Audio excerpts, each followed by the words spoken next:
Welcome into Hoosier Gameday. It's the penultimate edition of our football pregame show. Jack Edwards, Callie Metzger, as always. Callie, how are you doing today? I'm good. How are you? I'm good. The discussion of our show week on week, started 3 straight wins, high optimism, a lot of positivity on the program. It's deteriorated week on week, 6 consecutive losses. How is that weighing on your mind? I think for me, and I know I can't say this on the show, so sorry, as a Hoosier fan, it's hard because I think the expectations going into this year weren't, I wouldn't say great, but it was something where you was almost at like wishful thinking. And so I just feel it's hard to have every game kind of be a letdown after letdown after letdown. And for some reason, every game seems to be getting worse when it comes to the performance. So, it's hard. So we're shaking up the show format a little bit this week because the Penn State defeat was so heavy, because Ohio State this coming week, one of the top teams in the country, as always, especially this year, a very dominant team in the top 5, a very big contender for the college football playoff. We're not going to bring on some guests to kind of get into the nitty-gritty. We're kind of just going to talk about things, maybe the long-term future of the program. Kylee Corman will be joining us here in a little bit. Kind of on this Penn State game, though, the biggest change I think people saw, myself included, going into it, was a change of quarterback. You had Jack Tuttle, a guy who's 1 foot out the door, a professional guy, so he wasn't going to be kind of thinking about that too much. But he comes in to replace Connor Bazelak, who didn't dress, ends up ending his season with a shoulder injury. I mean, does that kind of just typify the IU program right now? Yes. And I also think I wanted to touch upon, the freshman, Sorsby. Yeah. And it's like he didn't perform. But I don't think I would perform either if I was a freshman. It was the first college game I'd ever played, and I'm playing against Penn State. No way. And I think that was a surprise, too. And you had that first drive when Sorsby came in after Tuttle got injured. Right. And it seemed like the offensive line got caved in upon at an all-time speed. I think he was sacked 3 consecutive times. He threw an interception. Dexter Williams II came into the game later on. Another really young guy.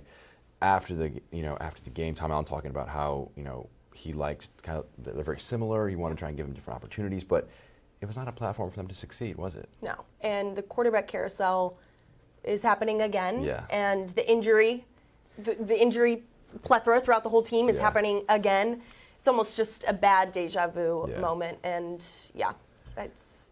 And we kind of touched on it a little bit, but the biggest thing that fans saw was that offensive line, especially, it's been an issue all year, but they were just moved around incredibly easy. And there were 6 sacks in the first half. And you can't really be a competitive football team when your offensive line is incapable of stopping the guys in front of you. And we saw an offensive line coach change, a line coach change for Indiana, moving that around there, trying to get a bit of a change there. You had kind of a bump that week after. It was still a defeat. It really feels like it's a tough spot for Indiana to fix long term because the talent just isn't there right now. Well, it's not there, and there's not a set, number of like what is happening. It's a change every other week. I don't think any part of this team is grounded whatsoever, and I think that is contributing to just the overall bad football playing that's happening. That's what it comes down to, and I've seen things that say that it is just bad football, and so something needs to change. Injuries to Cam Camper not made things easy. Obviously, this team has been plagued by injuries, but we'll kind of look at the beginning of the year, kind of flash back to our very first show.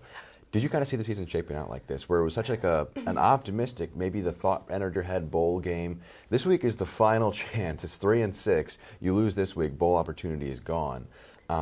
Did you see the season shaping out this way? I didn't. I think that after Illinois, I was kind of feeling really good and almost promising. It was kind of like the 2021 season all over again, that hype. And so I was feeling good. But, towards the middle of the season, after Rutgers, I kind of got that finalized, like, this might not be how I thought it was going to be. And now, absolutely not. So I would say no. I was anticipating a much better season from the Hoosiers this year. Well, after that Illinois game, maybe after those first 3 wins, it may have been a crazy thought that Indiana might see a future without Tom Allen, but it's been questioned in terms of the long-term future for him, for more on what that might look like. Here's Kylee Corman. It has been a year of firings across college football. We have seen 6 Power 5 coaches fired mid-season. This includes 2 Big Ten coaches, Scott Frost from Nebraska and Paul Chryst from Wisconsin. It has also been an excruciating year for Indiana football. A 3-0 start and many attainable wins gave fans hope for the 2022 season. However, that hope has quickly slipped through the fingers of the Hoosiers. So the question is Coach Tom Allen next on the chopping block? While Indiana fans are rightfully frustrated, his $20 million buyout might suggest otherwise. The details of the contract state that a fire without cause before December 1st, 2024 will result in a $20 million buyout, which drops to $8 million after that date. Allen has had his ups and downs throughout his 6 years as head coach at Indiana. He has an overall record of 29-36, 16-31 in the Big Ten. He is also 0-3 in bowl games. Allen has also had some questionable hires with assistant coaches and cannot seem to hold on to the good ones. However, Allen has proven he can coach a successful Indiana program. He gave Indiana the best 2-year run in 30 years. His players love him. People buy into the LEO motto. Allen has provided 3 of the best recruiting years Indiana has ever had. At the same time, those players have not shown much growth. So what would firing Tom Allen look like to Indiana? First off, someone will be out $20 million. Next, Indiana needs to find a coach willing to rebuild this program, a task most coaches capable of this reconstruction would not want to do for Indiana football. Indiana has never had a history of being a football school. It rarely scores over a 3-star recruit.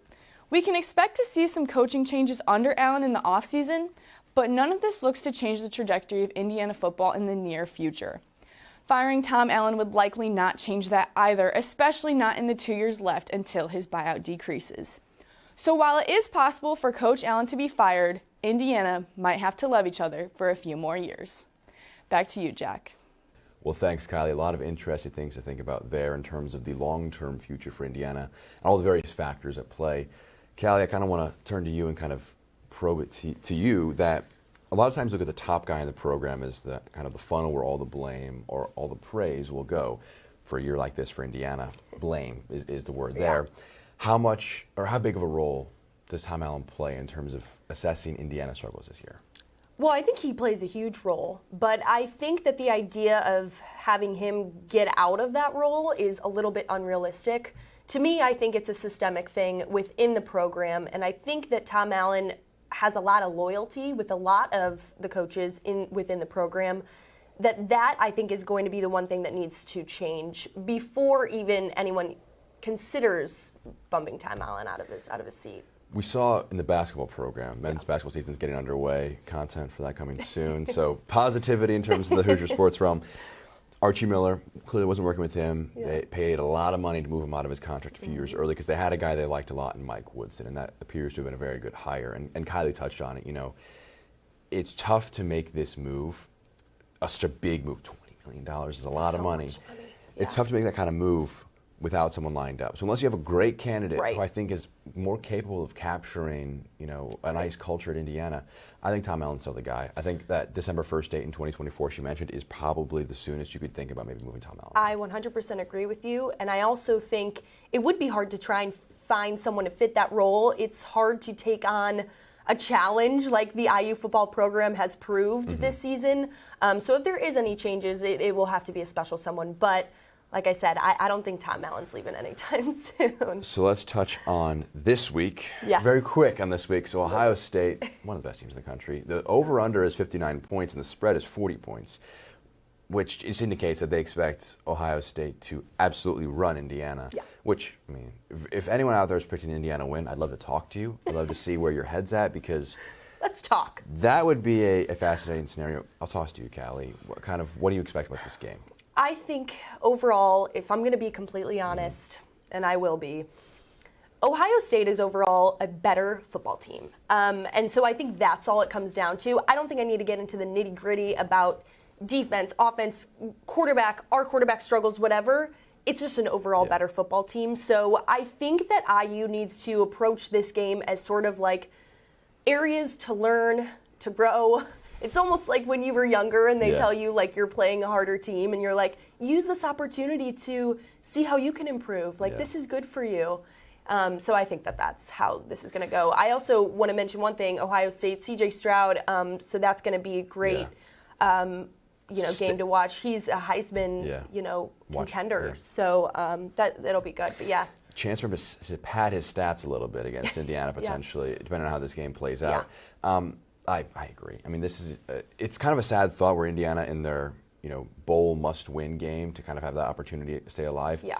You can't walk into Columbus and expect to be. No. I mean, expecting to be competitive is even asking a lot. That's not even an insult to the program. It's just they are so good, and I think that this is a big question, kind of doubling back to Tom Allen. Yeah. How much blame can lie on him when the guys at Ohio State are just bigger, they're faster, they're stronger than the Indiana guys, and that's getting away from any schemes you could draw up and how clever you can be with how you develop your game plan. If they're just going to beat you in terms of just the raw fundamentals of the game, that's just something you can't coach. You can't coach speed. You can't coach strength to a certain extent.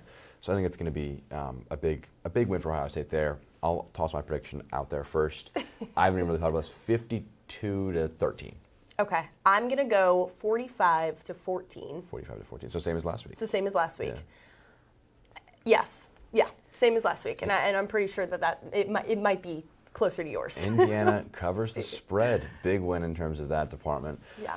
It's going to be interesting to see what happens in Columbus, but make sure you follow Max Parker, Evan Grucki, and Carlo Barone, who will be on the ground in Columbus to offer all the updates for Indiana versus Ohio State. But that's going to do it for Hoosier Game Day this week. For Callie Metzger and Kylee Corman, I've been Jack Edwards, and for our producer, Lauren Booher, as well. We will see you next week.